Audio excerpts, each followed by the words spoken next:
with the Stars. I like this guy. He's got some moxie out there. Yeah, he's ready. Hope you are as well, wherever you're watching. Nicely done.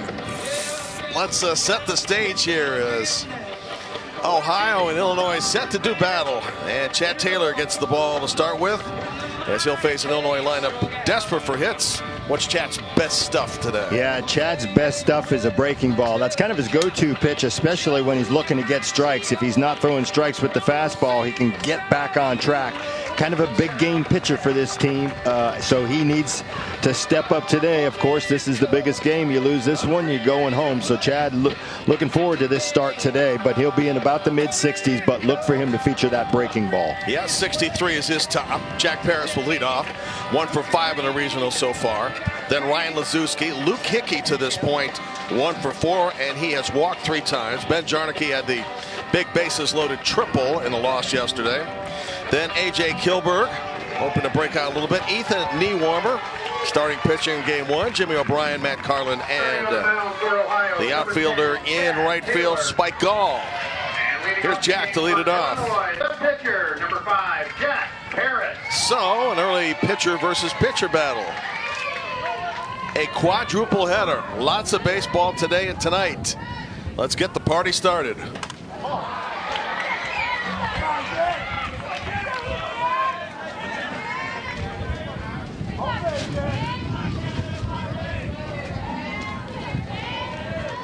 In addition to scoring 3 times, Jack has reached on an error, walked a couple times.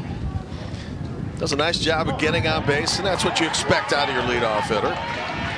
Referred to as Grandpa Jack. They say he's very emotional, but I don't know. I don't get that impression. Do you? Yeah, well, he was pretty excited about the one-handed catch he made. He gets some excitement in there, but I'll tell you what, he is the emotional leader from the standpoint of this dugout looks toward him, and he's on the mound today. That's important now in the box with an opportunity to get things started. So he's a guy that's a leader of this team. Many of the players trying to sell us on a Sports Center highlight with that one-handed catch. And the off-speed pitch by Chad Taylor. Count goes to 2 balls and 2 strikes. Illinois, a record of 1-1 in this tournament. Ohio, by way of its bye, is 0-1.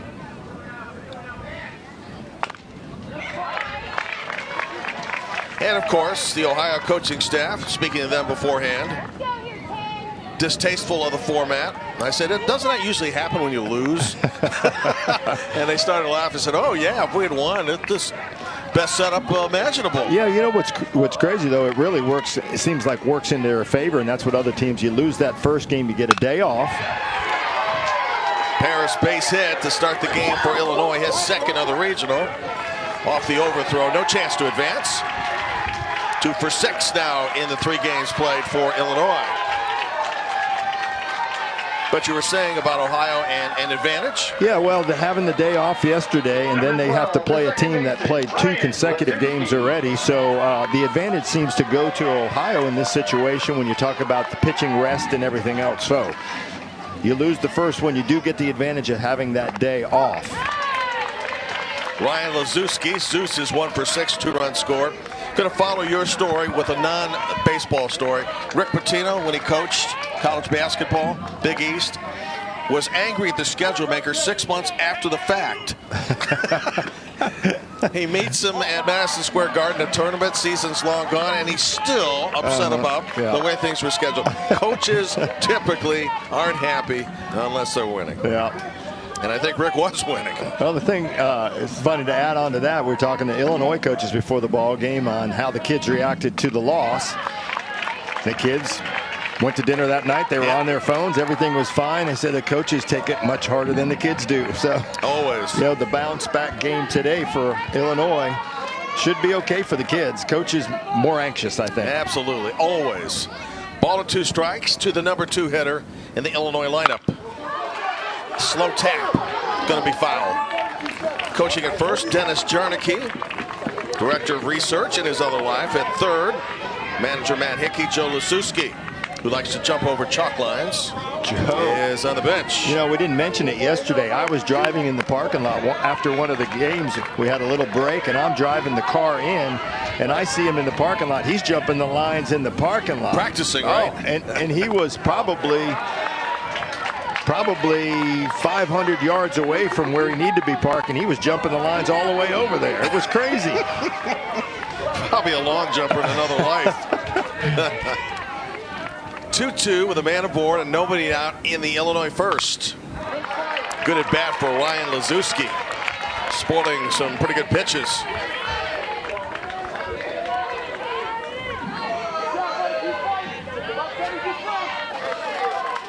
Joe did say he was moving his car for his wife. That's why he parked so far away. I asked him what was the case. I said, if you're going to jump all those lines, why do you park so far away?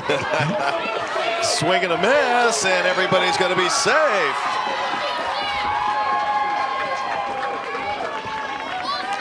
Well, and in fact, it's because it's a drop third, the batter actually is automatically out. So Jack Paris does advance. First strikeout.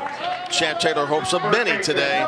And a throw, well attempted by Austin Vangen, but it wasn't, as it turned out, necessary. One out, Luke Hickey. 1 for 4 in the regional. He has a double and 3 bases on balls. We're talking about how Michigan and Luke LaCourse handcuffed Illinois yesterday and dropping that batting average well below 2. One of the things that compounds it is the amount of strikeouts. They've had 16 in 2 games. They've had plenty of walks. Whoa. Boy, does that one get away. The runner into third, beating the throw. So taking advantage of the walks, not only advancing base runners, but getting timely hits, maybe like this case, are going to be pivotal. Yeah, you have to. Timing's everything, especially when you get those base runners on and you get the key hits. We've seen some teams leaving runners on, so we're going to have a discussion here. Don't know what that's about, but they're going to make us some type of switch in the outfield. Can't really tell what's happening. It's Ken Coomer, the manager of Hamilton Little League. The other thing is, are they questioning the slide, and were the feet still on there? Whoa, what do you think, John? Did it come off? Wow, I think that's pretty good. That's the third base coaching dugout that our veteran coaches been around a while and know how to use this system, and I think they may get this call reversed. It looked like to me that he did come off the bag. Michael Julian is the third base umpire. Had a good look at it. You can see him in the upper right-hand corner with the hat. Adam Hale behind home plate, Mike Marceau at first, and David Sandor at second. So our first review happens just moments in. You know, I'm big on how the players react, and Kuzo immediately looked at his dugout like, hey, I had the tag on him, and his foot come off the bag. So wouldn't surprise me if this is overturned here. Adam Hale with the decision. Not enough evidence. So Jack Paris gets a break and is at third base with 1 out for Luke Hickey, looking for his first run batted in a tournament. Infield in at third base and short. Normal position second, and maybe a tad in at first base by Cam Carter. Chad Taylor on the mound. We talked about his breaking ball and featuring that, and that's the pitch he throws mostly for strikes. Right now, that's the ball pitch he can't locate.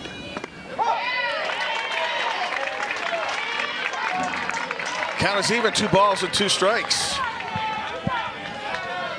Ask Ken Coomer, the Ohio manager, how'd you spend your day off? We practice in the morning, we practice at night. Ohio did not expect to be in an elimination situation. Let's see how they respond. And in between the practices, they watched baseball. So full day of baseball yesterday with the day off. Yeah. Well, Ohio certainly wasn't tight, but the general feeling was got a little bit too aggressive at the plate, and we'll see how they handle Illinois pitching today in the bottom of the first and beyond. Again, a 2-2 payoff.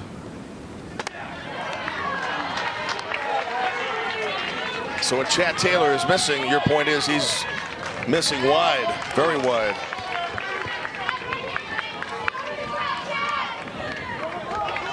Runner third, Jack Paris. Full windup by Chad Taylor. Now first and third. That's the 4th time that Luke Hickey has walked in the regional.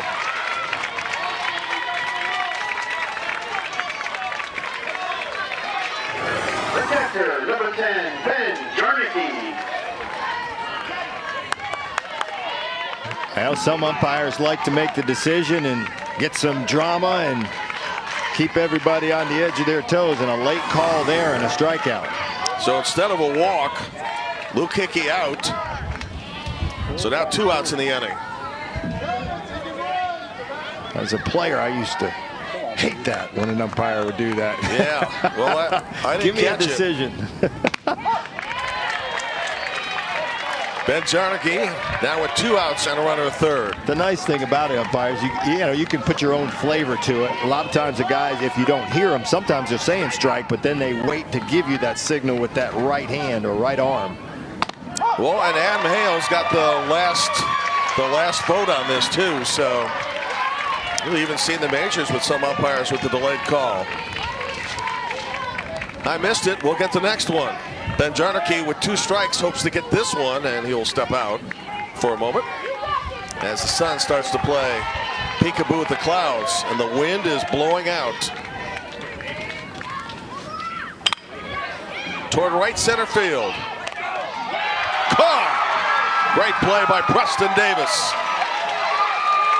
That saves the inning for Hamilton Little League. Illinois in the top of the first, no runs, 1 hit, 1 run. And it's worth another look. Touchdown for Ohio Scott Taylor, 23.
Missed a couple plays like that. So that won't happen again.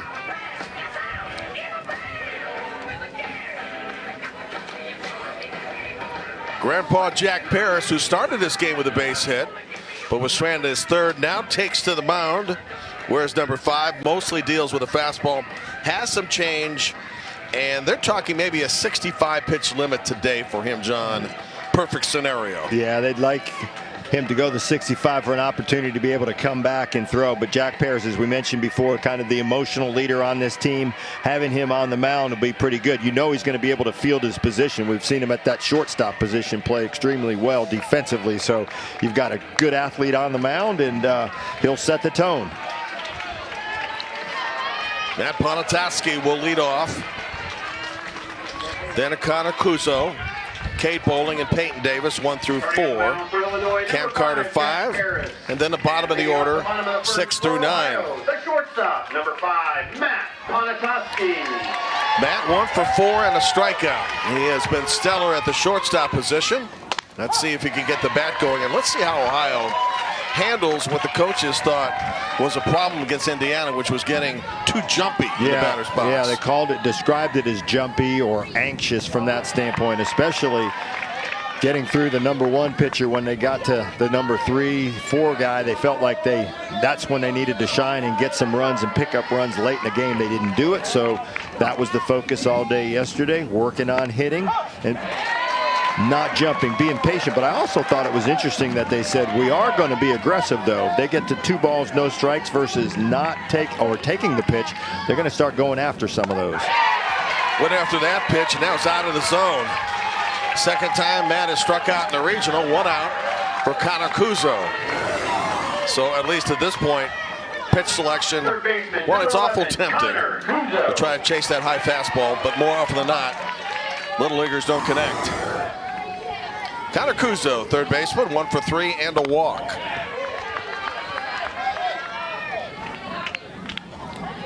His nickname is the Con Man. Kuz at the plate. Loves the football movie The Blind Side.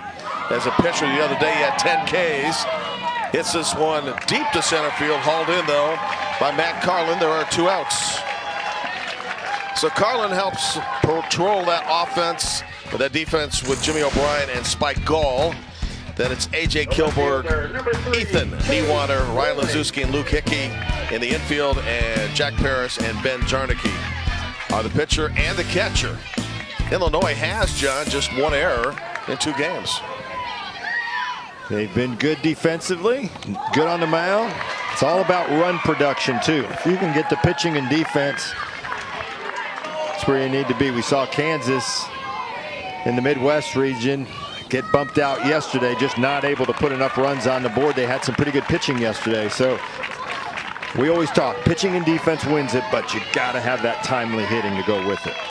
Ohio gets a chance to hit here with 2 outs as Cade Bowling, hit by a pitch, advances to first. And now Peyton Davis will bat.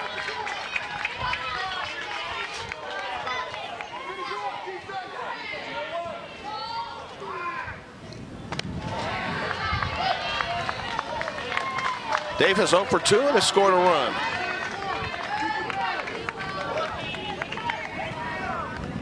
Illinois failed in its first part of the game, despite having a runner at third with less than 2 outs.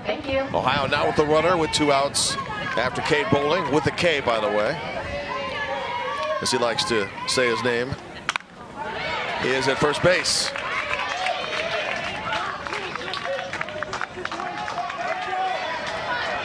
Ohio as a team just 1 opportunity so far against Indiana, where it had 6 hits and a 3-0 lead with 6 outs to go. You know, the other problem for Ohio was the inability to hold a lead, and some of the wild pitches delivered in that 7th inning allowed Indiana to win it. Yeah. These are 2 very talented teams. I mean, teams that can really still push to win this thing. Strike 3 called. 2 strikeouts for Grandpa Jack in the first. A.J. Kilberg will lead off the Illinois second. No runs, no hits, 1 runner left on base. 13, A.J. Kilberg. A.J. Kilberg to start the Illinois second. Scoreless game. Illinois had the better of the threats. Kilberg in the regional 1 for 6, couple of runs batted in. Wish he got off 1 hit, and he's also scored a run.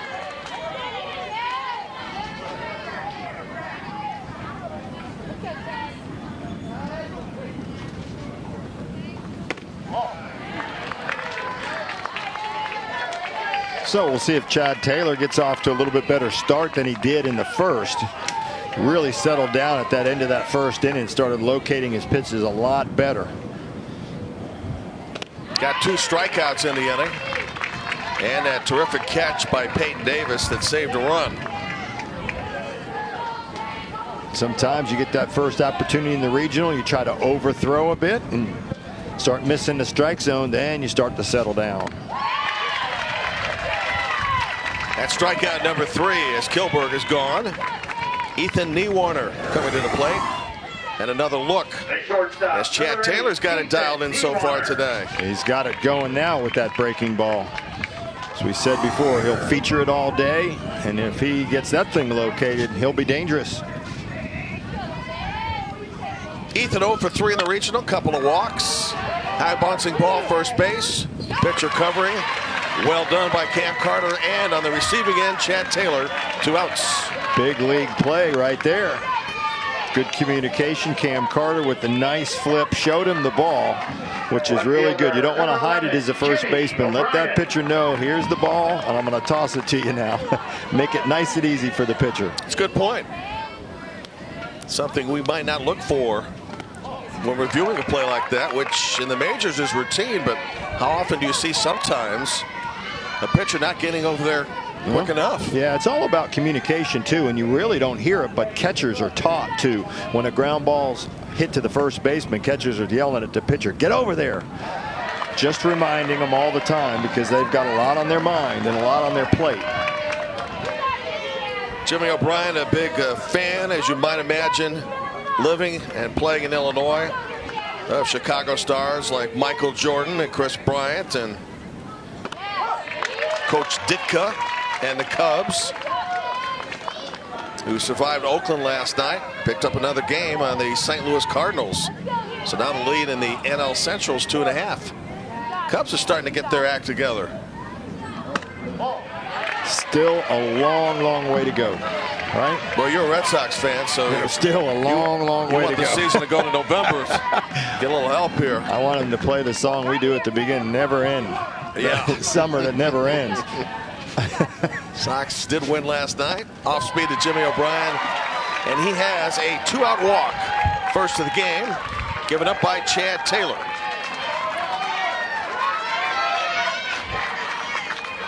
No score, top of the second. And Matt Carlin, the number 8 hitter, has a hit in 3 at-bats and a run batted in. Swinging the bat from the left side. We'll get in to face right-handed Chad Taylor. Pure sunshine right now. A couple of days ago, weather forecasts were rain. And there still is that possibility in the middle parts of the afternoon today. That's cooled off nicely. So the future movie editor, film editor at the plate. Wouldn't you love to have known what little leaguers like at that time, Chris Bryant and Anthony Rizzo and Adam Judge, what their dreams were? Yeah, what their bio said. Who they admired. Yeah.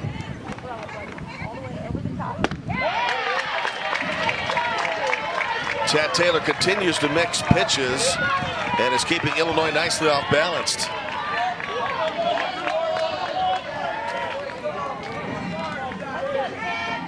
Got some life in his arm so far.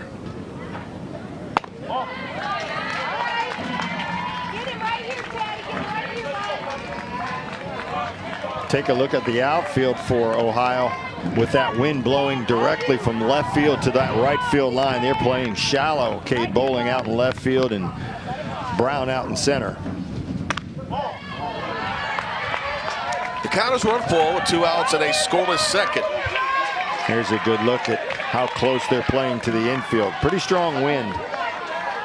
See the flag in the background.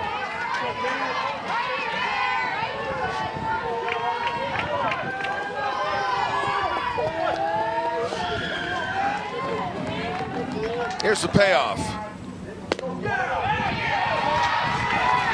Back-to-back walks, and that means Illinois will get to the bottom of its lineup. They get set to turn it back to the top. The right fielder, who's 0 for 4, Spike Gall. Number 2, Spike Gall. John's his first name. And a key RBI in the state championship. Got hit in the face by a liner by Luke Hickey in practice. A real scary moment. As the pitch count just about to turn to 40. Brings a conversation. You know, they're just kids, right? But you're sitting in that dugout now and you start thinking, boy, we got the first 2 guys down. Maybe we're going to have an easy inning. And we just can't get out that quick. No way. Not going to happen. You take a look at the pitch count numbers where he is right now at 39. They're going to stay with them here. So I said both these coaches told us they'd love for their guys to go about 65 pitches that will give them an opportunity to come back on Saturday if at all possible. That was pitching coach Brian Treadway. Conversation with his players. There are the numbers for Chad. Majority strikes so far, but he has walked the last 2. So he had some difficulty with the zone in the first inning.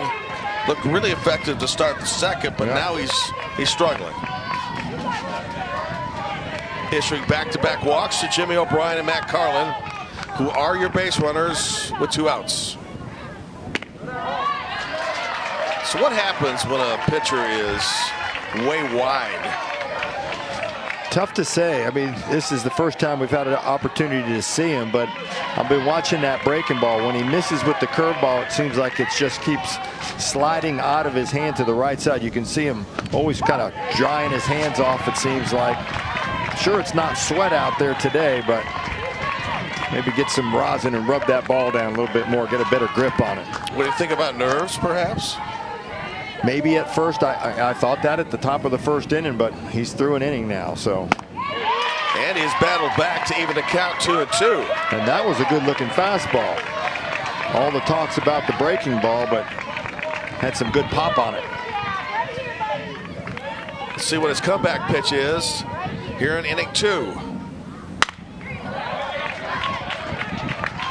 Jack Paris, the Illinois leadoff hitter, in the on-deck circle.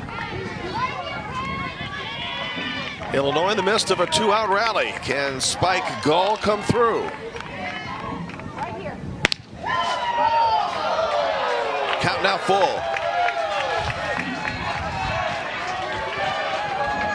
45 pitches and counting for Chad Taylor.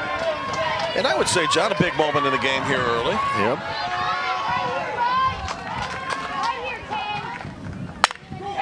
Line drive, shortstop, caught. Matt Ponatoski. Two pretty good defensive plays in back-to-back innings.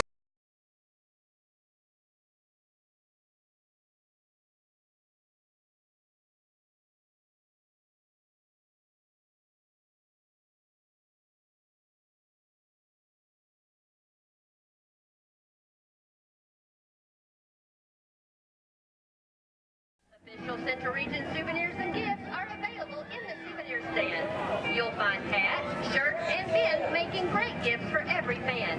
And while you're shopping, be sure to pick up a copy of the official Central Region Souvenir Program book. Relive the memory of this special event with official Little League souvenirs on sale now. Leading off the home half of the second for Ohio. Major Little League, based in Williamsport, won the first World Series just after World War II. It's great stuff. Jim Barber, John Gregory to the Ohio second in a scoreless game. Cam Carter, Rowan Brown, and Chad Taylor slated to hit 5, 6, and 7 against Jack Paris. Grandpa Jack, as he is nicknamed, a couple of first inning strikeouts. Wonder why Grandpa Jack. Saw his dad before the game. His dad's left-handed, had a left-handed catcher's mitt.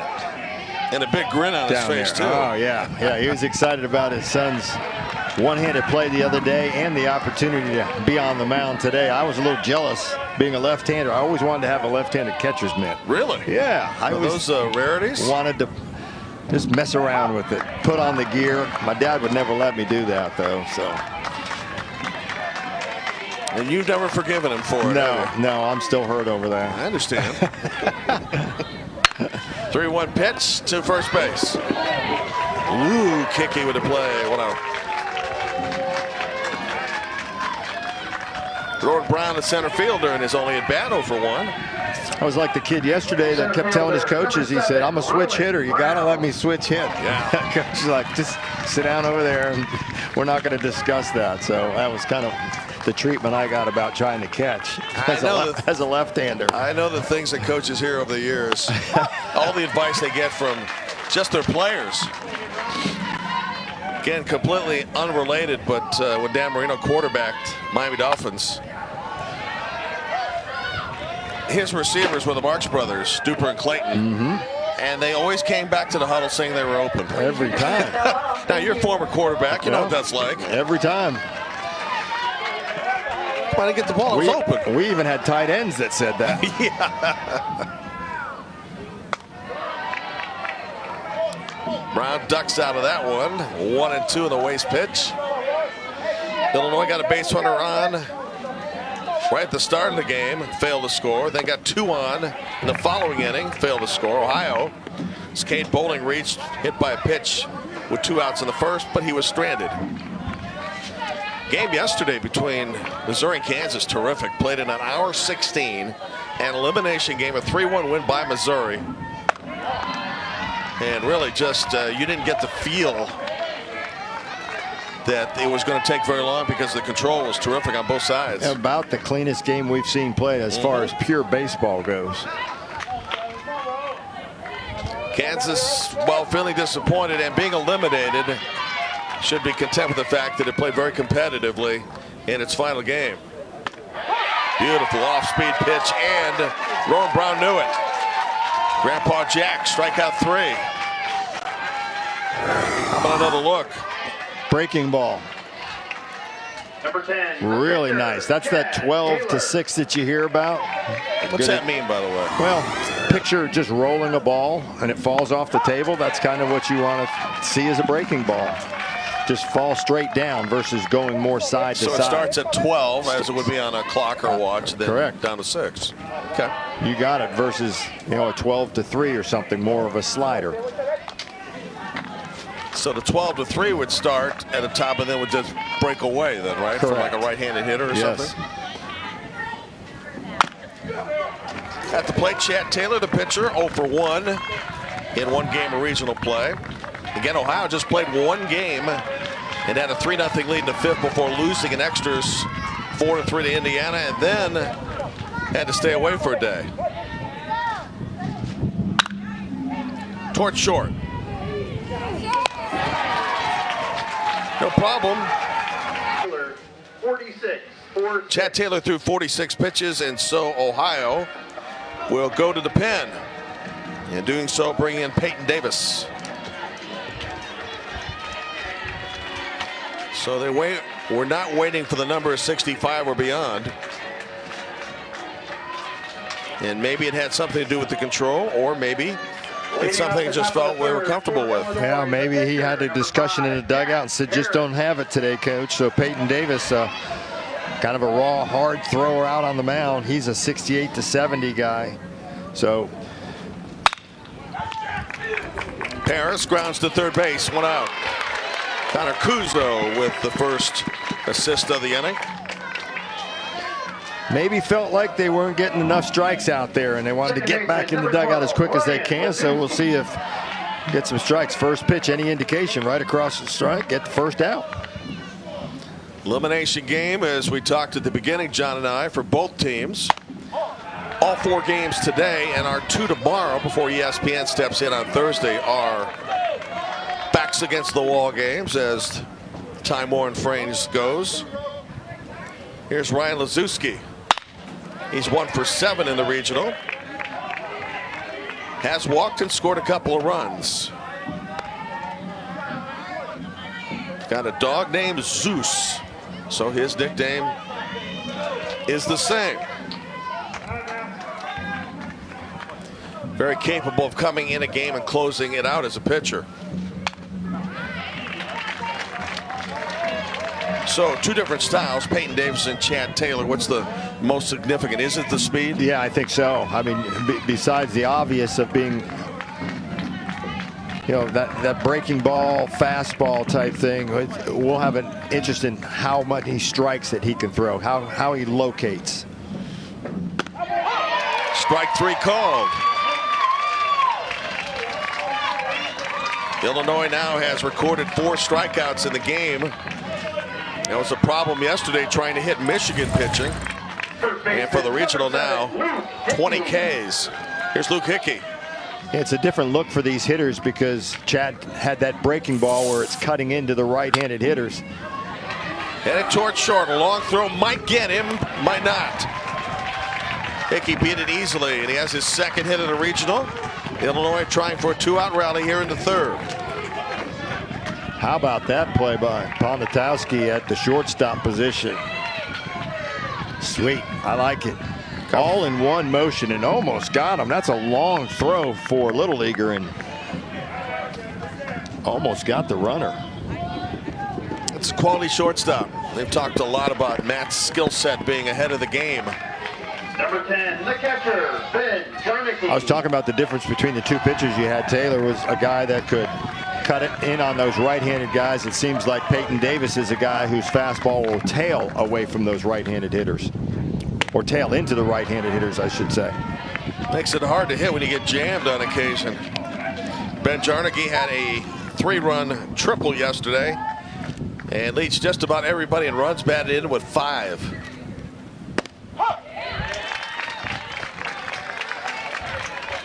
You find it interesting in our 2 elimination games how low scoring they are? Usually, you know, we always think about it. We see the teams jump out front that have the really good pitching, and then everything equals out after that. Peyton Davis, the first base. Mild threat for Illinois in the 3rd. Ohio will begin with its 8th hitter in the batting order in a 0-0 game.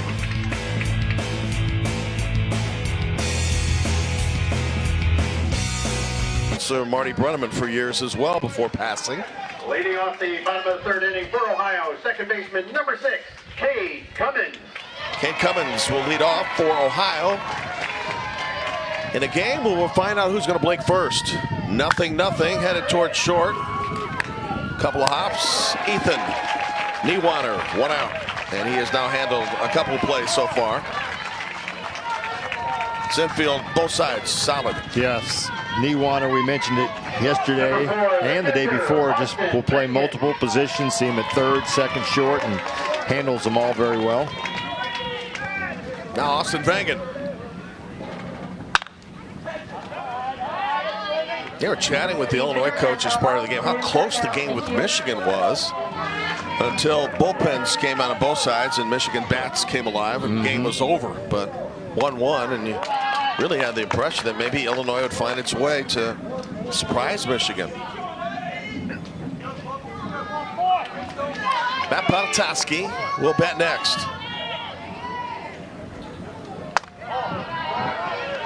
This is the kind of game where it's good to be the home team because of your last at bat situation.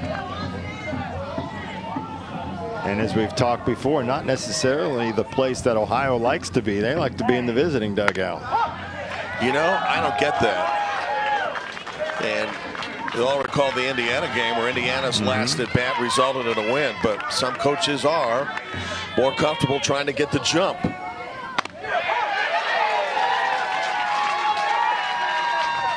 Jack Paris gets the strikeout in that. He's 4 now in the game. And 6 straight outs. All about location. Nice pitch on the corner, laying off it, gets the big strikeout. I think there's something said, as we well know. I think every game but one we've had so far, isn't it true that the team that scored first has won it? Yep. The only game that was the exception is when Ohio scored first on Indiana and then lost in extra innings. And Pontoski 1 for 5, couple of strikeouts in the regional. Base hit left field, going the opposite direction. And for Hamilton Little League, first hit of the game.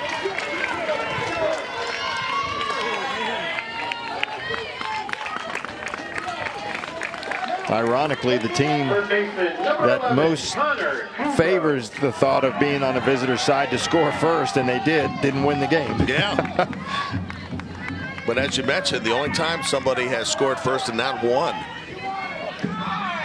This is a future running back here, folks. Connor Kuzo. And in a state that appreciates good high school football, he probably will get noticed. Could hear Kuz every time he touches the football, huh? Toward left field and deep. And over the fence for a ground rule double. So Mac Pontoski will stop at 3rd. Back-to-back hits for Ohio in the 3rd. He really got a hold of this one. And you know he did too, because he hit that dead into the wind too, and that thing had an opportunity to get out of here. You see it one hop over the fence, but good strong wind directly in from left field. Held that ball up from getting out of this park. Number 3, the left fielder, Cade Bowling. Here's Cade Bowling. Hit by a pitch in the 1st. And unfortunately for Ohio, that ball doesn't bound over the fence. I think they score a run. Yeah.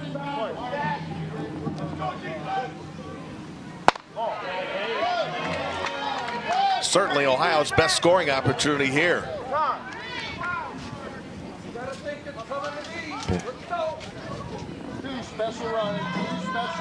Special pitch runner coming in.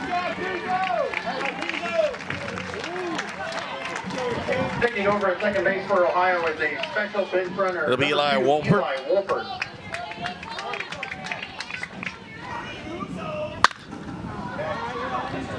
Jack Paris trying to get out of trouble here.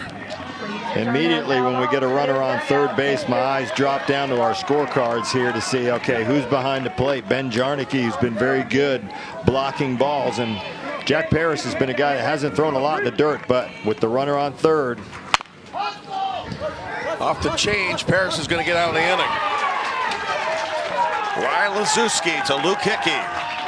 Ohio leaves 2 halfway through a well-pitched game.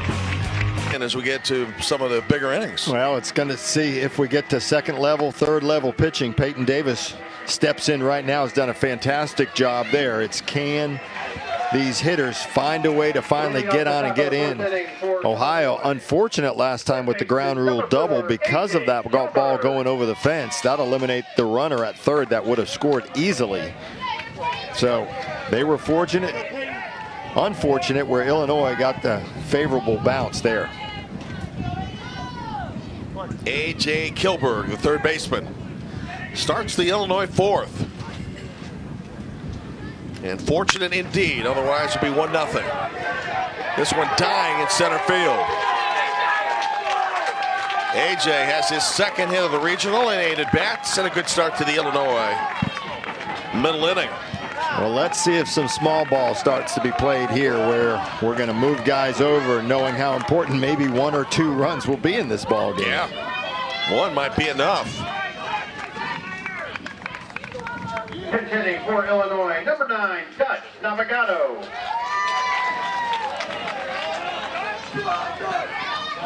Bumped in this kid's family a little earlier, and they said it's Italian, pronounced Navigato.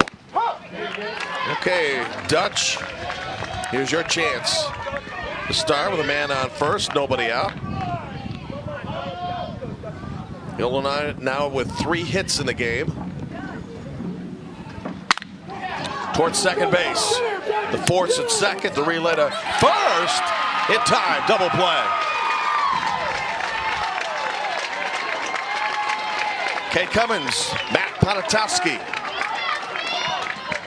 Love the reaction of the kids after they get a double play, and what a well-played ball here. Nice feet by Cummins at second base to throw a perfect throw to allow Ponatowski to get it over to first base in plenty of time. A lot of infield groundouts in this game so far, and that double play well executed. Yeah, they know when they step up and make a big play. That was sweet. Oh yeah. Illinois, which left 4 on base in the first 3 innings. Now with nobody on, and TJ Nix batting for Jimmy O'Brien.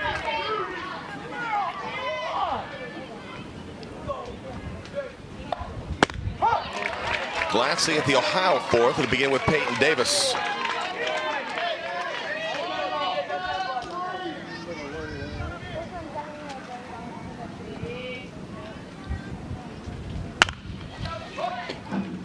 What's keeping this game on a fast-paced combination of things, not the least of which is lack of errors and lack of walks. We saw 2 in the Illinois second, and that's been it. As a defensive player out there, if you have a guy on the mound that's throwing strikes, you're ready, and I think it helps you defensively. I can't imagine being on the defensive side behind a pitcher that A, works slowly, and B, can't find home plate. Oh, not a fun day to just stand out there all day and wait for that. Yeah.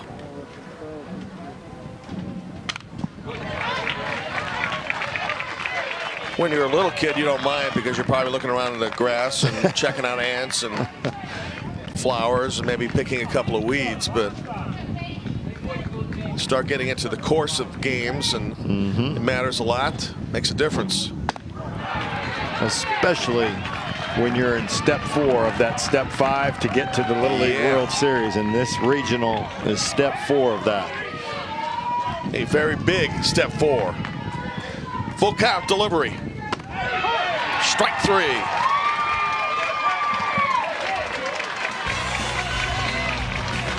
Double play. erases any chances of Illinois to get a threat going. Still spending time on the road, you don't get that during the year, so it's just a special time, your first experience being on the road in hotels, and should I say away from the parents at times, because you know that's your first opportunity sometimes to be away, and it's nice. That's what I remember most.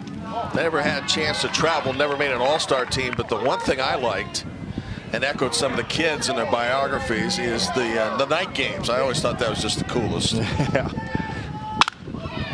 Hit toward right field and carrying up against the fence. Peyton Davis around second.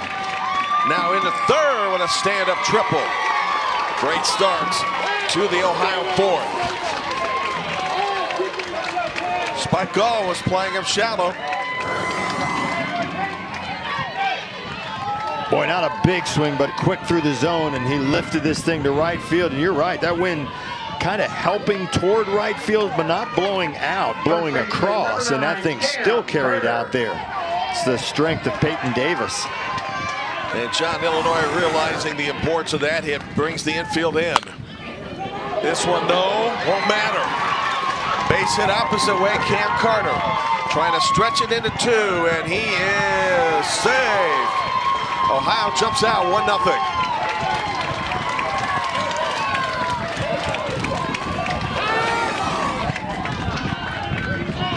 Back-to-back extra base hits. Cam Carter, you get the deep fly to right field and then off the end of the bat, but just where they're not. So they finally pick up that run, and there's the emotional guy, Cam Carter, standing on second base. Anything good happens, you can expect him to show that emotion. Oh, absolutely. Why not?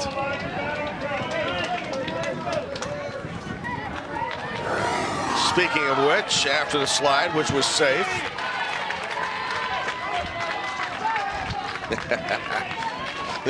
Let's go. Really good look at that. 4 hits in the game now for Hamilton Little League, as Cam will be replaced for a pinch runner. Number 7, I believe, Rowan Brown. Number 13, Elijah Brandner. Taking over at second base is a special bench runner for Ohio. Number 7, Rowan Brown. And Elijah Brandner will step into bat.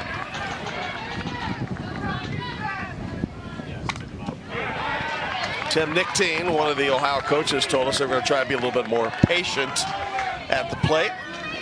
Lacked hits in the first couple of innings. Now the bat's coming alive. You see some of that coming through. Well, they've been patient, but you can't be too patient because you've got a guy like Jack Paris on the mound that throws strikes. So he's around the strike zone, so that allows you to be a little bit more aggressive.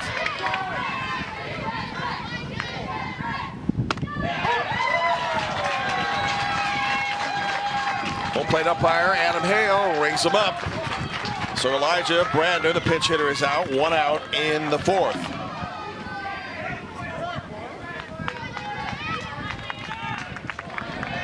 Chad Taylor's the scheduled hitter. Right fielder, number 8, Xander Arnold. And Xander Arnold will pinch hit. He had a huge hit in a game that allowed Ohio to take a 3-0 lead before Indiana rallied and won.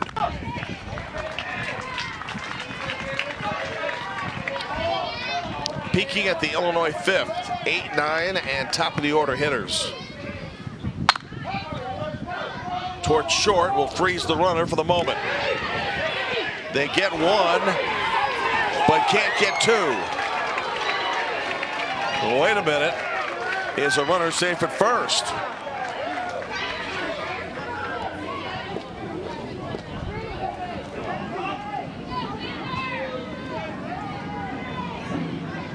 The call was out at first. It took, that's keeping Xavier Allen or Xander Allen from moving because he's staying there.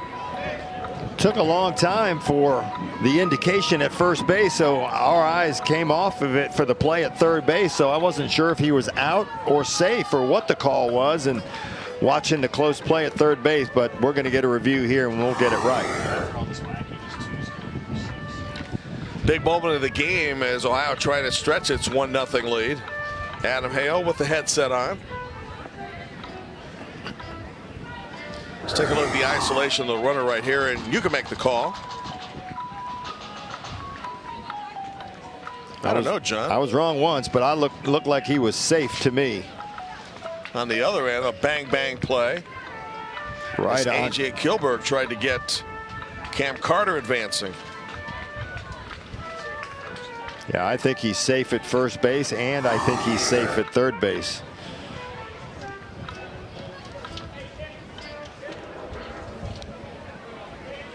So we may be getting a double review here. Let's find out.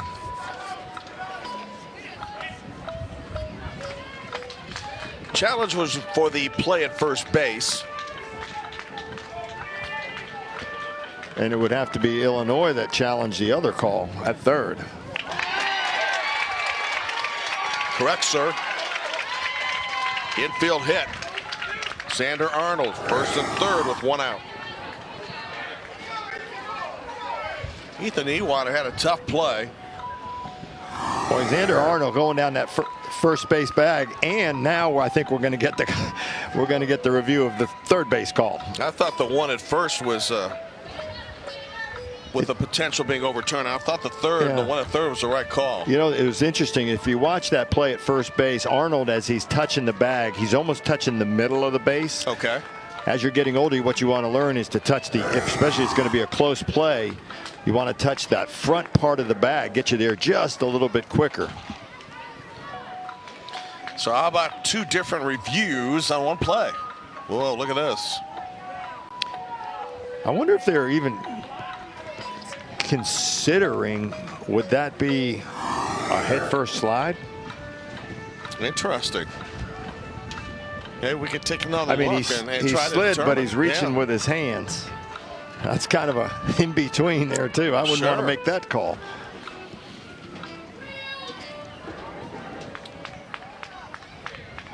Adam Hale is busy.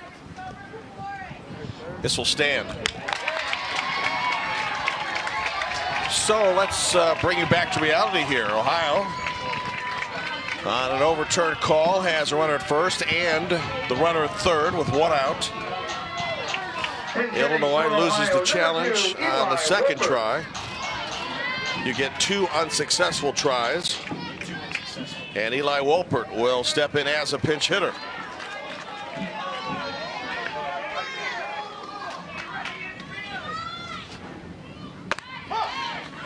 Runner heading down, uncontested.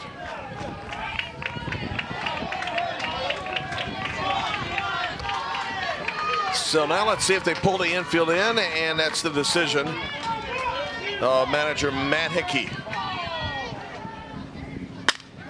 So you shoot it between the infielders. 2-0 Ohio. Nice piece of hitting by Eli Wolpert. Eli, just an 11-year-old up in a clutch situation here. He's able to deliver. Not a big guy, but came up big there in that situation. As you said, drove it through a infield that was playing in.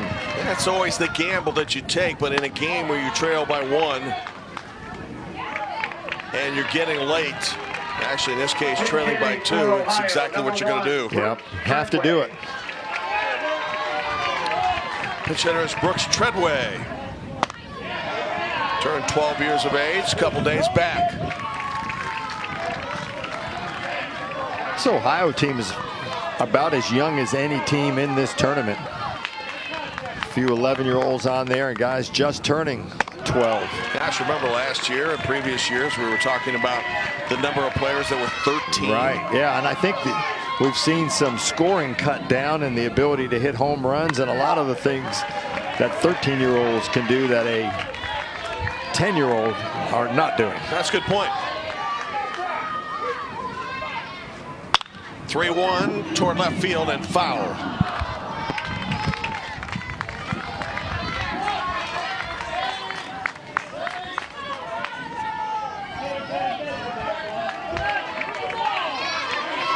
In all of this too, you can see now the pitch count where Jack Paris was real efficient before has now gotten up to 57. So Illinois is going to be faced with a decision sooner or later. And Brooks Treadway is making him work, trying to extend that pitch count. We're in the Illinois half of the fourth, the home team, or Ohio half of the fourth, the home team in good shape as that's a base hit center field. It's going to score one, going to score one, and that's it. As Eli Wolpert holds up at third, but another good piece of hitting in the bottom of the Ohio lineup, this time by pitch hitter Brooks Treadway. Treadway with the base knock here, and Eli Wolpert at second base. It was Tim Nichting that was waving him on. I think he wanted him to go and possibly steal one more run here in this inning, if at all possible. It's your pitching eligibility numbers. And so at 59, right smack in the middle of the period of 3 days rest, there'll be a change. Ohio with all 3 runs here in the 4th inning have taken a 3-0 lead.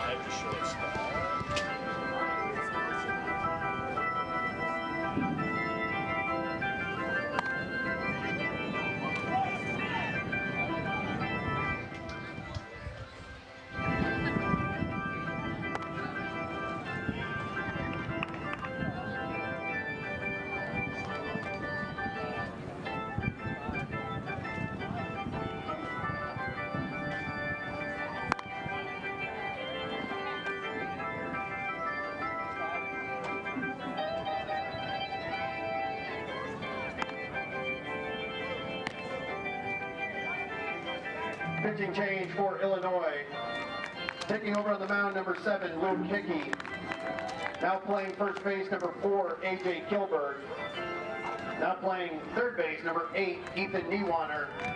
And now playing shortstop, number 5, Jack Paris. Final pitch count for Jack Paris, 59-5-9. Luke Hickey and replacing Jack Paris. Well, we had a look at Luke Hickey the other day. Came in a little funky motion there. We're still trying to decide who he reminded me of in the big leagues, but nobody yet, huh? It's somebody, and I still can't recall it, but got a little jerky motion to him, but good strike thrower. It's a pretty good fastball, but important for him now with a 3-0 lead for Ohio to see if he can't save this thing without giving up that 4th run and give his team a chance to get back in that dugout maybe and finally break the ice, get some runs. Ohio has put together 3 consecutive hits, and this is a 3-run 4th with runners at first and third. The Ohio batter, shortstop, number 5, Matt Monetized.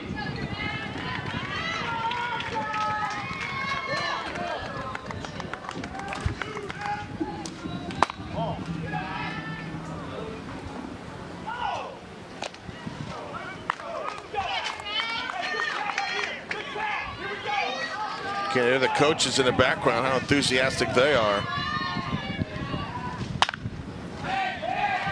Toward left field, let's see if they tag the runner. It's shallow. Gonna take a chance anyway. Good throw's got him. Oh, save, no. Catcher juggled the ball. Wow. Ben Jarnicki wants this challenged. He thought he held on to the ball long enough. Instead, Ohio gets credit for a run.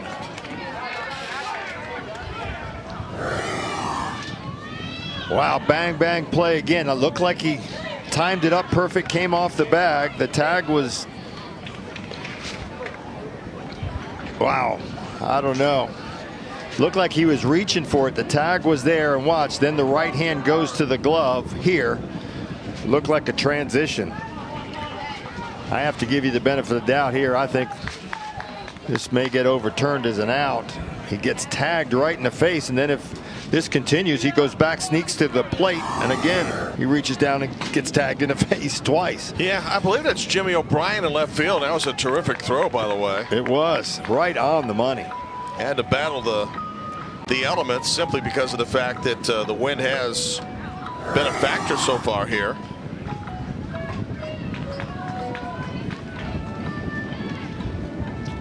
You know, if he touches him right now, he never did touch the plate.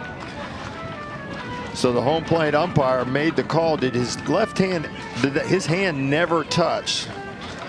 So if the catcher goes back and touches him here versus having a discussion with the umpire, he came back to touch the plate after the fact, and that's where Jarnicki, when he was discussing that with the umpire, if he had tagged him then, he would have been out. Here we go.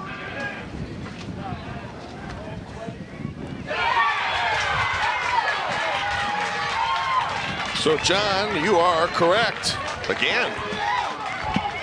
And the inning is over, but it was a big inning for Ohio.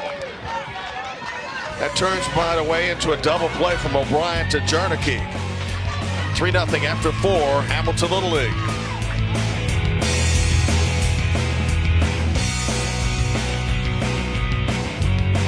For 0 for 2 or lose 2 in the course of things. And here's the play at home plate that Ben Jarnicki thought he had initially with the right call. Showed the ball to the umpire, who said, look, I got him. And then by the time we went to replay, that was confirmed. And you think it was the right call? I do. I think it was the transition. Joey Elza will pinch hit here. Illinois beginning to run out of time. Joey Elza at the plate.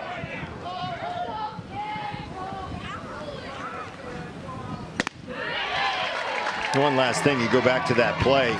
Home plate umpire made a safe call. The actual call shouldn't have been a no call, waiting to see what happened, because he was neither out nor safe. Well, if he would have made the out call, that would have ended it. But because he was doing that, it should have been a no call, because no one ever touched the plate. These, as we have mentioned, are all volunteer umpires. And for better or worse, they get the same scrutiny that the big time umpires get, because replay becomes a deciding factor in a number of calls. Not everything is reviewable. No.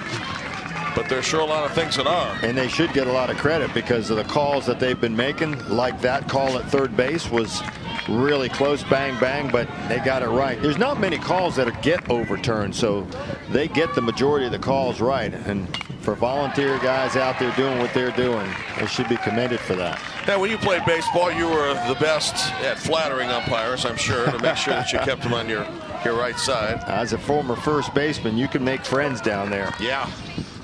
Plenty of time to have conversations with that first base umpire. Like in the movie Moneyball, where Brad Pitt advises his first baseman to chat him up when they get over there. Yeah. He said, hey, you're well read. Be a greeter. Joey Elza stays alive. Illinois now in need of base runners. Here's an opportunity with the bottom of the order coming up. The swing into the top, maybe, with something happening. How about Elza's watch him with this bat, if he's doing the same thing. He looked like, I don't know, he was using an axe up there. He was he was flicking. I don't know if he does it every time, but take a look at this, see if he does it again. There we go. Yeah. That is different, isn't it? 2-2 pitch. Well, so John, that means he literally is hacking away. Yeah, right? He's hacking away. Everybody has their little things they do at the plate. This is a little different, but he gets the feel of the bat. He knows where it is in his hands, that's for sure. This is pitch 8 of this at bat. Now 9 coming up. I'll tell you what, the fans are giving him, and that Illinois bench, they're pretty pumped up. Run that pitch count up. Good battle between the number 8 hitter and Ohio. Over the head. That's going to be a base hit. Matt Ponatowski ran into his second baseman, Kate Cummins. It's going to be a tough play anyway, so Matt is okay. That's an infield hit for Joey Elza. Nice piece of hitting here. Battle, battle, battle, and then you finally win it. good piece of hitting, and so Ponitowski's okay at shortstop, looks okay. Coaches didn't even come out. They don't want to mess with him. You're fine. Keep going. Yeah, you're our guy. Just get ready to turn a double play. At first base for Illinois is a special pinch runner at 13, TJ Nix. TJ Nix will be the pinch runner. Pinch hitting for Illinois, number 1, Nick Lasuzo. And Nick Lasuzo, last name spelled L-I-S-S-U-Z-Z-O, will pinch hit. Illinois now a base runner away from bringing the tying run to the plate. There's been just one inning in which Illinois has had more than one base runner. That was the second. A couple of 2-out walks that resulted in nothing.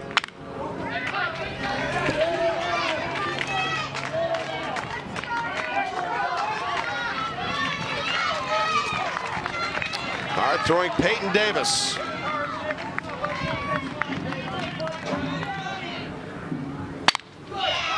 Toward right field. Foul.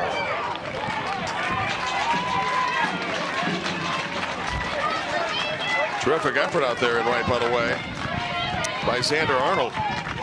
Boy, that ball just kept going away from Arnold, and Arnold, because that wind is blowing in that direction. Yesterday, he probably comes up with that catch, but that wind today, it just faded away from him. You can get the ball up in a jet stream in right field. Good things can happen for a hitter. Count 2 strikes. Towards center field. Straight away, hauled in. Rowan Brown, 1 out in the 5th. Hit it well, though. Rowan Brown had to go a long way for that ball. He was playing him toward right center field, and he just turned. He looks good out in center field. Some outfielders just have it. They're smooth. He turns and goes under it, glides, and makes that look easy. Number 5, Jack Parrott. It's good looking outfield. Jack Paris. Still need to get another base runner to have a chance. Ooh. And it hit him. And now runners at first and second, and the tying run coming to the plate for the heart of the Illinois lineup. You see, Jack Paris not sure where that ball hit him, but he indicated it got him in the shoulder. He knew it right away, got up, and glancing blow for him. Get up quickly so the umpire doesn't change his mind either. Here's Zeus. Has struck out twice. He's due. 1 for 8 in the regional, batting 125. Has scored a couple of runs.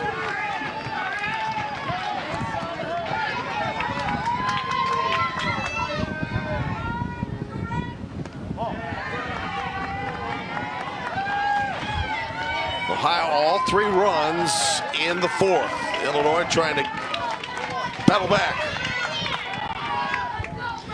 Luke Hickey standing by to hit next.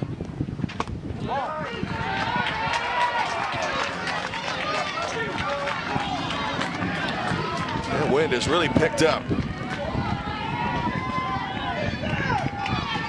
Temperatures have dropped to 80 degrees, and with the wind, feel a lot cooler.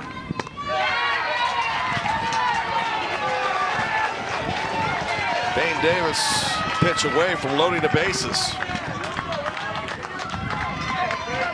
Illinois is coming alive here in the 5th. 3-1. 3-2.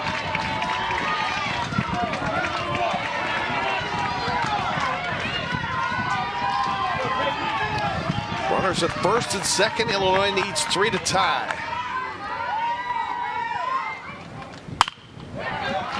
Seen a lot of good 2-strike hitting by Illinois today. Yeah.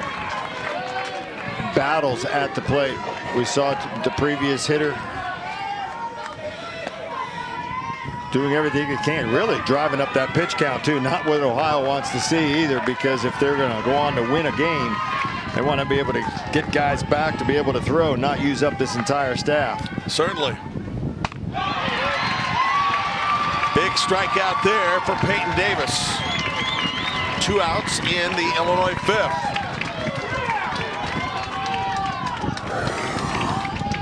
For Illinois, number 7, the pitcher, Luke Hickey. With 2 strikes, you have to protect that strike zone. You don't want to get that 3rd called strike, but that one outside just a bit. Luke Hickey at the plate. Remember Bob Uecker's line from Major League? Just a bit outside. Yeah. Have to protect, though. You just got to stay aggressive with 2 strikes. Right field, base hit. Runner to third. Headed home. Got a chance. Safe. Now another runner advancing. Second and third. So just a shallow hit to right field scores 1. More importantly, now Illinois has runners in scoring position at second and third as Luke Hickey delivers. Thought they were going to have a play at the plate here. Peyton Davis cut it off, and he needed to do that because the throw was offline, but thought they may have a close play at the plate. Well, Ben Jarnaghy leads his team, John, in RBIs. Base hit could tie this game. It's the group you want to have up. Luke Hickey, number 3 hitter in the lineup. Jarnaghy 4, and then you got A.J. Kilberg in the 5th spot. So guys on base now for the run producers. Pitching coach Brian Treadway says he remembers the most about his Little League experience was losing to the American Little League. They were part of the Nationals. Peyton Davis has thrown the majority of strikes. You can get something out to right field. I think good things are going to happen. Either the ball's going to dive or it's going to tail away from the outfielder. Yeah, exactly. Going to go toward that foul line on the right field side. Wind almost seems to be shifting a little bit more in toward us, toward home plate. Okay. Big Ben at the plate. 1 for 6 in the regional, batting 167, but 5 batted in.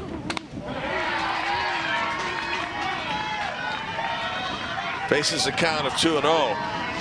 Got to believe the pitch is good. He's going after it.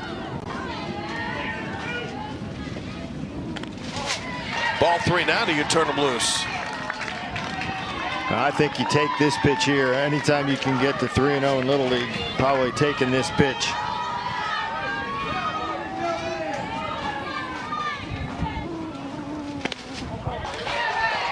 They stay away from Ben Jarnaghy, but in doing so, he becomes the lead runner.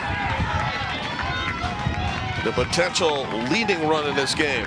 Number 4, the first baseman, A.J. Kilberg. A.J. Kilberg, 2 for 8, couple of runs batted in. What a spot for Illinois with a chance to tie or go ahead. Trailing in this 6-inning game, 3-1 in the top of the 5th. To first base into right field. 1 will score. Here comes the tying run to the plate. He is 5, and the game is tied. Now he could score 2 more and put Illinois ahead for the first time. Ethan Niewarner. Niewarner hit into a double play in the 4th. Grounded out first base to pitcher in the 2nd. He's due. He's 0 for 5, but he's not going to get a chance to swing. He walks. Illinois is batted around. I think we're going to get a change here on the mound. And before Jimmy O'Brien gets a chance to hit. Threshold 50. John, think about the throw that O'Brien made to home plate. The call was safe. It was overturned. Yep. At that point, it was 4-0, but the run was taken off the board. Yeah, big throw. Jimmy may have saved the day. And Ben Jarnaghy positioning himself for the tag and then arguing for the replay. Played a role in that as well. Yeah, sure did.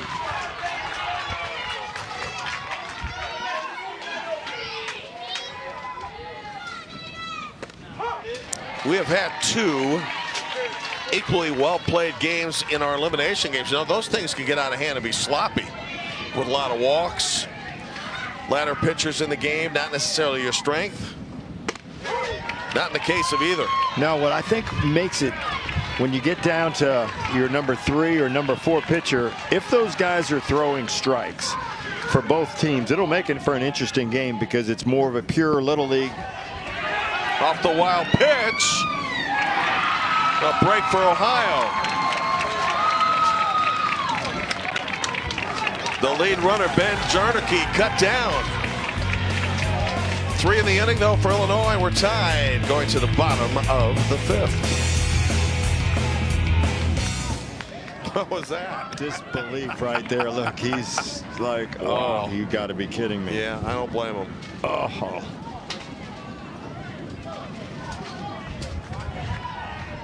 What coach is that?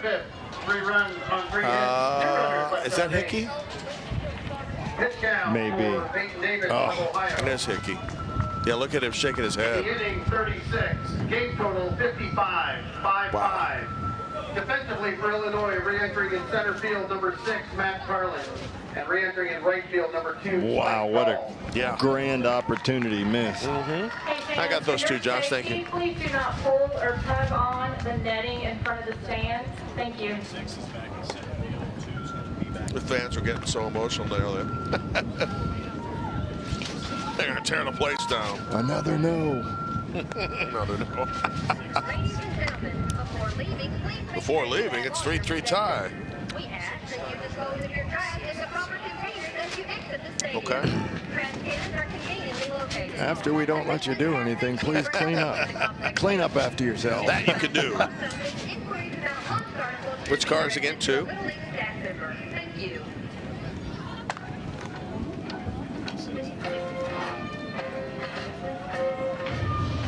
Which card is it?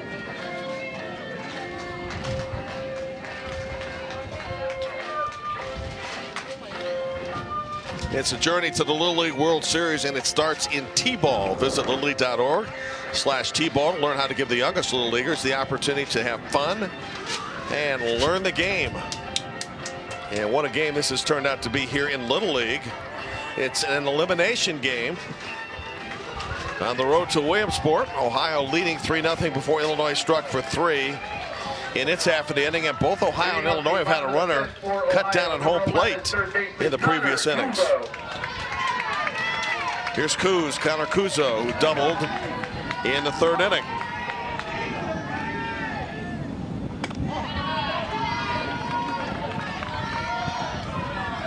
Last night's elimination game, Missouri and Kansas won by a score of 3-1. This one is tied at 3-3.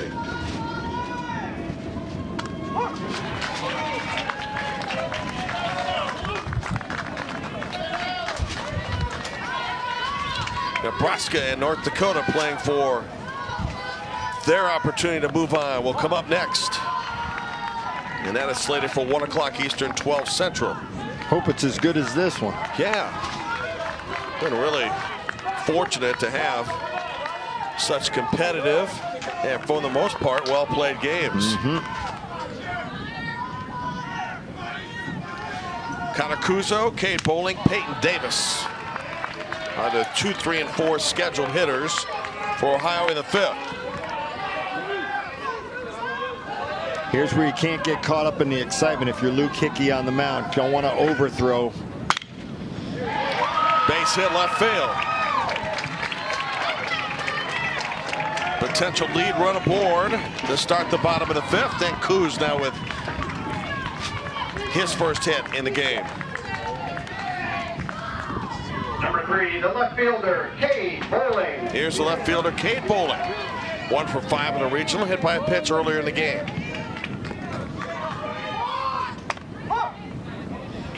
Boy, that is the most interesting throw. The way Luke Hickey winds and delivers. Gives you a lot of motion, that's for sure. Yeah. By the way, his favorite band is Ski Mask the Slump God, which I know, John, you have yeah, I listened to that on the way over here. a lot of enthusiasm for. Here's a bunt to the pitcher. Tough throw and into the outfield. Luke Hickey decided to go to second. Can't help but wonder if maybe that was a surprise to all.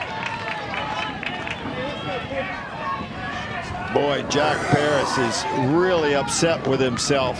A guy that with reliable hands at that shortstop position. Number 12, the pitch It was an accurate throw to second base, and he's still beating his glove, upset with himself that he didn't make that play.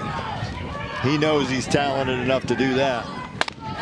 By the way, in your mind, the right call, the right decision to go to second? Yeah, I mean, he was out if he makes the catch. So he's getting up, he's cutting down the lead runner.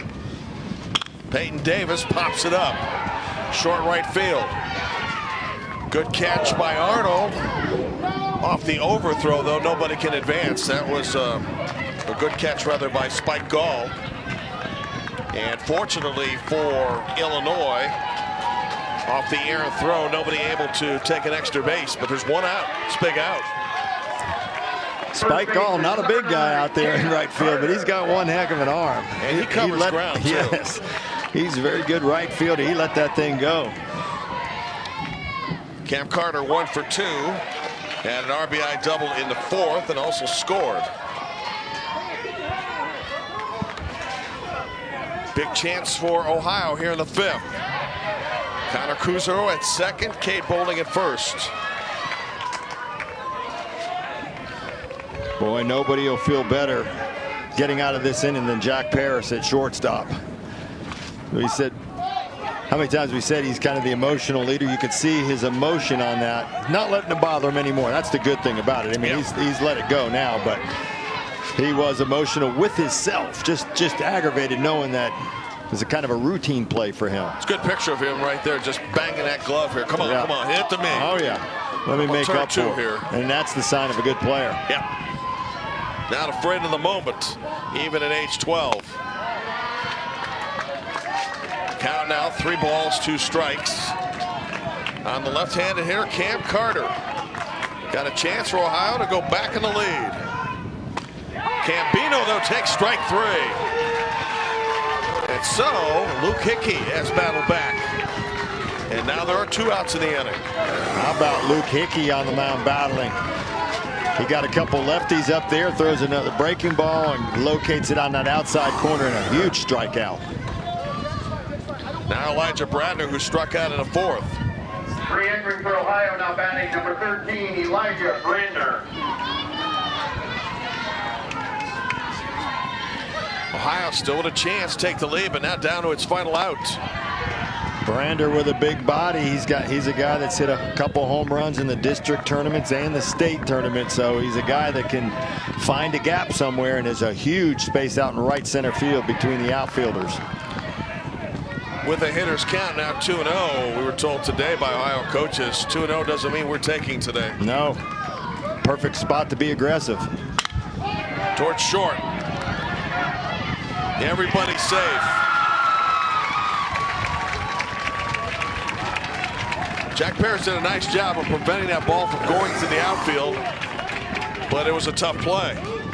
Tough play, hard shot, and a guy that could have just let that thing and say, you know, try to knock it down with the glove, but he gave up his body.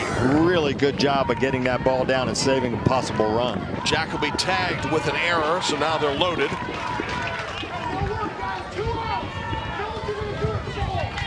And a huge opportunity, depending on who they're going to bat. Xander Arnold was headed to the plate. First base number 7, Rowan Brown.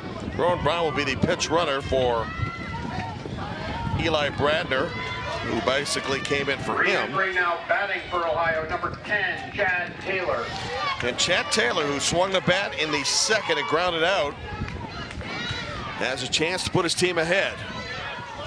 Righty against lefty. Here we go with the pass ball situation again. Good pitch, strike 1. Illinois ran themselves out of the inning last inning with the ball that came off the backstop. You got to be careful.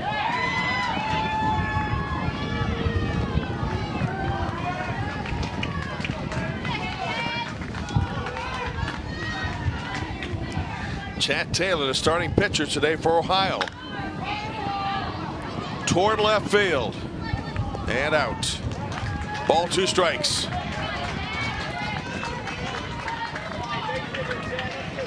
So let's get in the head of Luke Hickey right now. You're up a strike. What's your best throw? Well, Bases loaded here. Whatever you're comfortable with as a strike thrower, that's what these coaches in the dugout need to flash. Ground ball to third. That will end the inning. Well, Jack Paris has got to feel a whole lot better about himself. Illinois bottom of the lineup. We get to the final inning. Back to the Illinois fifth. Rally time with 2 outs. And the biggest hitters in this inning, including Luke Hickey, who had a base hit to right to score a run, and A.J. Kilberg, who had a hit to right that scored 2. That's why we're tied right now, 3-3. Number 11, Jimmy O'Brien. And Jimmy O'Brien will lead off. And again, it is still worth noting that it was his throw from left field to Ben Jarnicki that cut down Ohio's 4th run that now is looming large. At that time, Ohio led 3-0. You know, a lot of times fans won't spot that or think about that, but managers and coaches, they put that away. Yeah. And depending on what side you're on, they're either grieving over it or they're happy.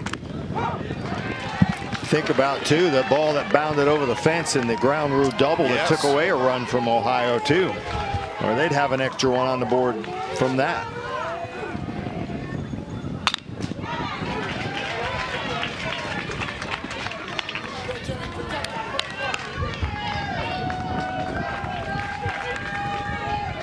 Jimmy O'Brien hitting in the 7th spot. The 7, 8, and 9 hitters here in the 6th for Illinois. 1 out.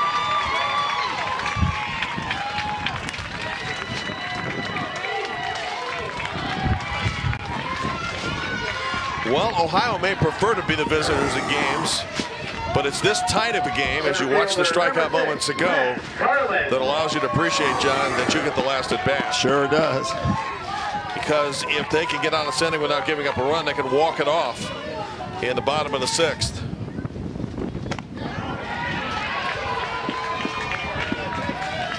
Matt Carlin.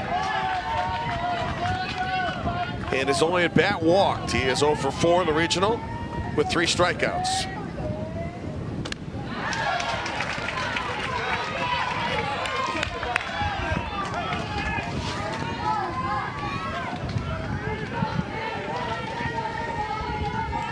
The 1-1.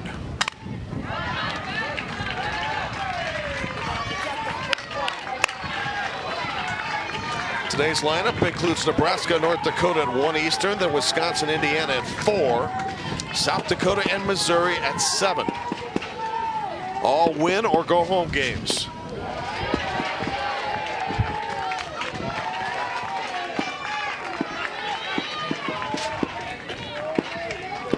Two balls, 2 strikes. Final inning unless we go extras. Going to be an interesting decision to see what they're going to do with Peyton Davis on the mound after this hitter's up. He's at the point now where he's either going to have 3 days rest required or 4. If they want him to go on Saturday, that would have to be the last batter that he faces. Matt Carlin on, representing the go-ahead run. Pitch count 66. Ken Coomer, the Ohio manager, out of the dugout, just checking the count. How could you think about moving somebody right now off the mound in a game that you've got to win? Why are you checking unless you're making a decision? And that's what they told us during the game, or before the game. You asked the question, how long do you go with it? He said, stay tuned, we'll see. And this is that situation where you had to make a decision and got to win this game or there is no tomorrow. Illinois with that lead run right now at first base with 1 out. Spike Gall, the snap throw to first.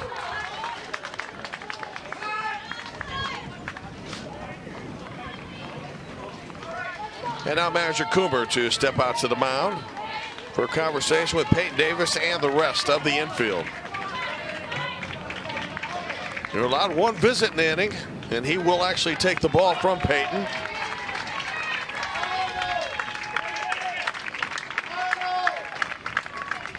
And we will step aside.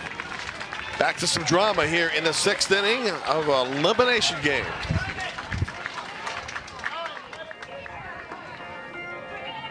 Did I miss something? Why wouldn't they they change it before that, right? I don't know. 65 pitches. They're at 68, unless our numbers are. I know, but he had finished that hitter, right? Once he faced this new guy, that put him over the number. Right.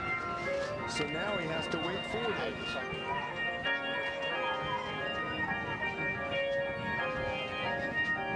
So he needs some rain now. Pitching change for Ohio, taking over on the mound, number 9, Cam Carter. Moving from right field to first base, number 8, Xander Arnold. And moving from the hill out to right field, number 12, Peyton Davis.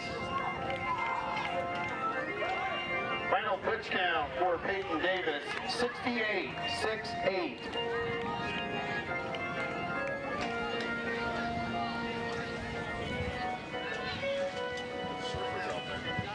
Let's begin with Cam Carter among the several changes for Ohio. It's a left-handed hitter or thrower right now coming in, John. What's even more important and interesting, he inherits a 2-0 count. Not the easiest thing to do.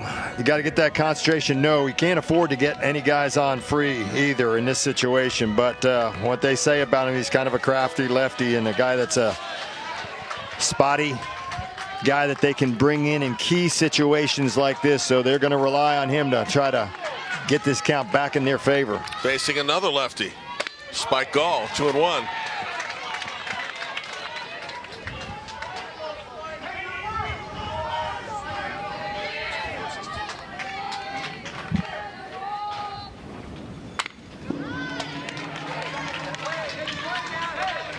Two balls, 2 strikes.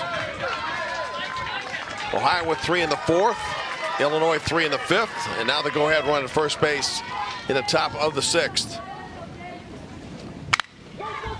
Headed to right field. Runner around second will hold. Infield single keeps the Illinois rally going.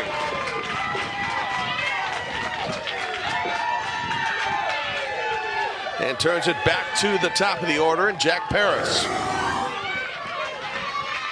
This wasn't going to be an easy play, John. Was not. Good effort, diving, keeping the ball from going in the outfield and preventing the runner from going to third base.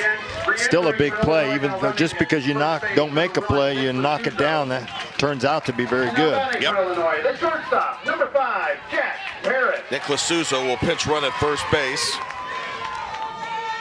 Here's Jack Paris on base twice today, scored a run. Has a single, and in the regionals, 2 for 7, batting .286. He's also scored 4 times in Illinois' 3 games. Trying to go ahead for the first time today. Up the middle. They'll get 1. So they get the middle runner. And here comes Ryan Lasuski.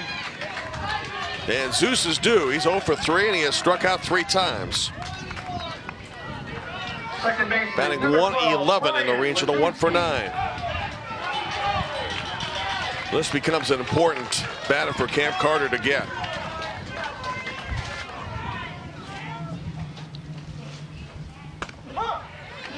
Strike 1. They concede the runner, going from first to second, and Jack Paris, who reached on a fielder's choice.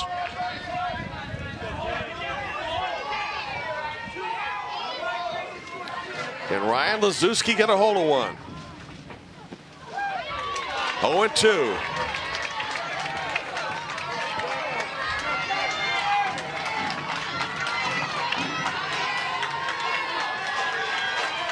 Cam Carter, chance to wiggle out of a jam toward left field. Carter's been good since he stepped in. He's been throwing strikes. You inherit runners and a 2 balls, no strike count. He's been really good. Another excitement. Another exciting game here. 2 strikes, 2 outs, and a 3-3 tie in the 6th. The pitch.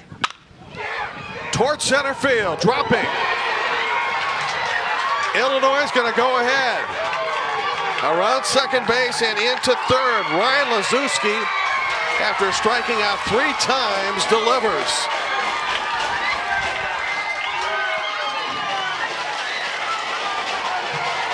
That's faith, too, to rely on him to bat in that situation. Yes. They say he's a pretty quiet kid, but he speaks louder on the field. Nothing louder than that hit right there. So key. Now Luke Hickey.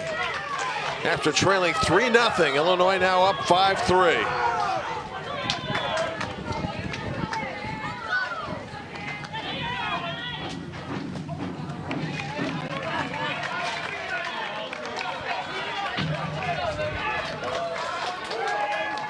Looking ahead to the Ohio 6, which could be its final inning. Bottom of the order. Toward first base. They're going to be able to beat it out. Nobody covering. Luke Hickey with an RBI hit, his second of the game. And now it's 6-3 in favor of Illinois. Cam Carter, the normal first baseman. Xander Arnold playing on that first base bag. He went for a dive after that, and Cam Carter not over at the first base bag in time. Illinois bats coming in, John, it struggled. Hitting in the neighborhood of 150. It's been this eruption here in the 5th and 6th innings. And Ryan Lazuski, can't say enough about his clutch hit after having struck out 3 times and really struggling in this tournament.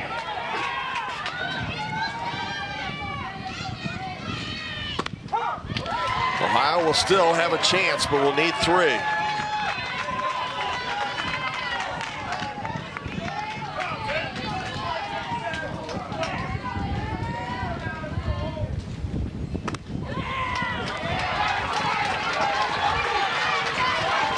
What an inning for Illinois. The coaches told the players after that first one, hey, we're not going home empty-handed. And right now they're 3 outs away from not going home for a while.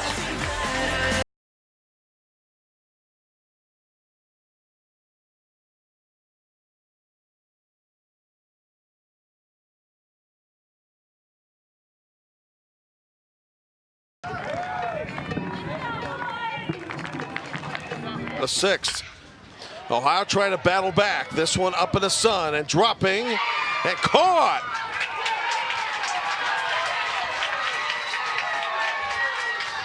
What a catch by Matt Carlin. 1 out. Wind blowing in. Boy, we've seen some outfield play today as he slides and makes this catch and able to hold on to it and show some emotion at the end. Big out in the inning as Brooks Treadway comes up, and now Ohio down to its last 2 outs.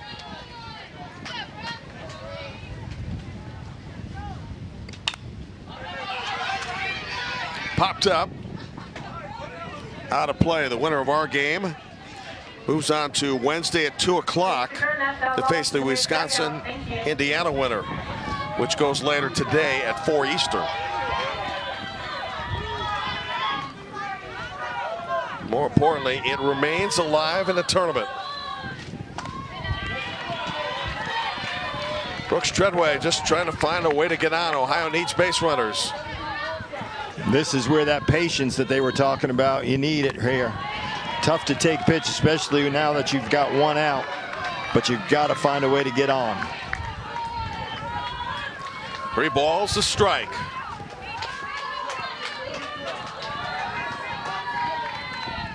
Just past the 12 o'clock hour.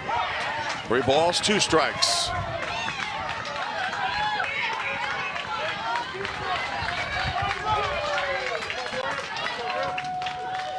Nothing but 3 spots in this game. Illinois leading 6-3. Popped up. 2 outs. Ethan Niewander with a catch. The Honda game summary. Ohio was in good shape, 3-0 after 4.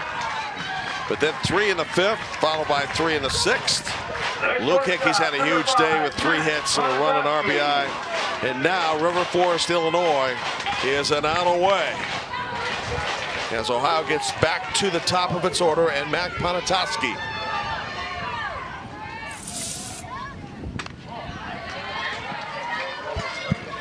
North Dakota and Nebraska to follow in 1 hour.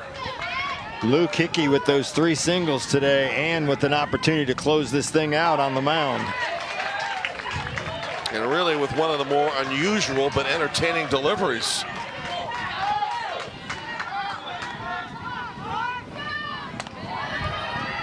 Count is 2 balls and a strike.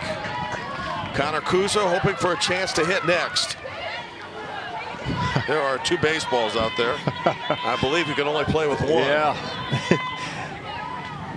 Ben Jarnicki went back, got the ball, and threw it to the pitcher at the same time the umpire was throwing it out there. He was playing dodgeball, Luke Hickey.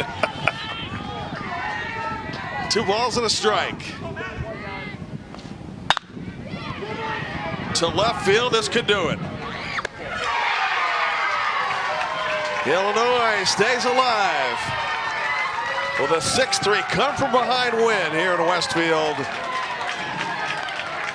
in a survival of the fittest, and that eliminates Ohio in 2 games today.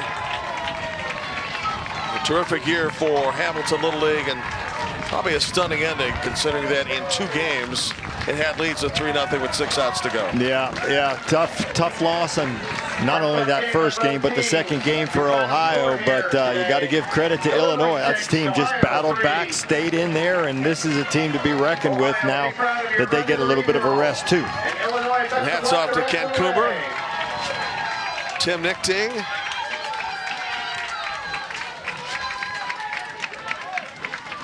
and Brian Treadway, the Ohio coaches, as their season ends. Another elimination game coming up, Nebraska and North Dakota. That will be in less than an hour here. Illinois with a whole lot to cheer about.